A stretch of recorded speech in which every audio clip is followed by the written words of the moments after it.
నిజం గడప దాటేలోపు అబద్ధం ఊరంతా చుట్టొస్తుంది అనేది మనకు తెలిసిన విషయం. నిజం ఎప్పుడైనా నిలకడ మీద తెలుస్తుంది.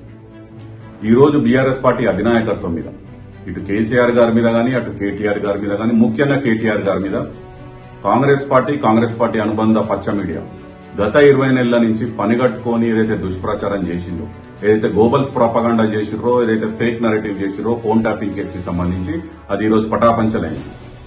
ప్రముఖ జాతీయ దినపత్రిక ద హిందూలో వచ్చినటువంటి కథనం ప్రకారం వారికి ఉన్న పోలీసు సూత్రాల మేరకు గత 20 నెలల్లో ఎస్ఐటీ చేసినటువంటి దర్యాప్తులో ఎక్కడ కూడా ఒక నటులది గానీ లేకపోతే హీరోయిన్ది గానీ ఫోన్ ట్యాప్ అయినట్టు ఎటువంటి ఆధారాలు లభించలేదు. దీన్ని బట్టి మనం అర్థం చేసుకోవాలి. కాంగ్రెస్ పార్టీ అధికారంలోకి వచ్చింది, 6 గ్యారంటీలు, 420 హామీలు, ఎస్సీ ఎస్టీ బీసీ డిక్లరేషన్, యువజన రైతు నిరుద్యోగ డిక్లరేషన్ పేరిట గద్దెనెక్కినటువంటి కాంగ్రెస్ పార్టీని వారు చేస్తున్నటువంటి ప్రజా వ్యతిరేక కలాపాలను ఎప్పటికప్పుడు క్షేత్రస్థాయిలో కేటీఆర్ గారు ఎడగడుతున్నారు. కాబట్టి అటు లగచర్ల విషయంలో, ఇటు హైదరాబాద్ సెంట్రల్ యూనివర్సిటీ విషయంలో, ఇటు హైడ్రా మూసీ విషయంలో, కాంగ్రెస్ పార్టీ చేస్తున్నటువంటి కుంభకోణాల విషయంలో ఎప్పటికప్పుడు వారిని ఎండగడుతున్నారు. కాబట్టి వారిని ఏదో విధంగా కేటీఆర్ గారిని ఇబ్బంది పెట్టాలి, వారి వ్యక్తిగత ప్రతిష్టను దిగజార్చాలి, వారి ప్రతిష్టకు భంగం కల్పించాలనే విధంగా పనిగట్టుకొని కూడబలుకొని వీరంతా చేసిన దుష్ప్రచారం ఈ రోజు పటాపంచలైపోయింది.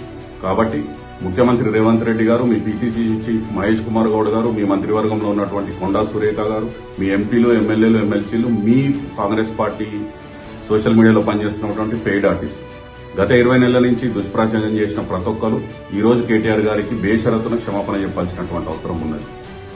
పచ్చ మీడియా కొద్దిగా అత్యుత్సాహంతో ఇట్లాంటి దుష్ప్రచారానికి టీఆర్పీ రేటింగ్ల కోసం ఫేక్ కథనాలు నడిపిన మీడియా ఛానల్ ఉన్నాయో, యూట్యూబ్ ఛానల్ ఉన్నాయో, మీరందరూ ముక్కునేలకు రాసి కేటీఆర్ గారి వ్యక్తిగత ప్రతిష్టను దిగజార్చినందుకు మీరందరూ ముక్కునేలకు రాసి వారికి క్షమాపణ కోరాల్సినటువంటి అవసరం ఉన్నది.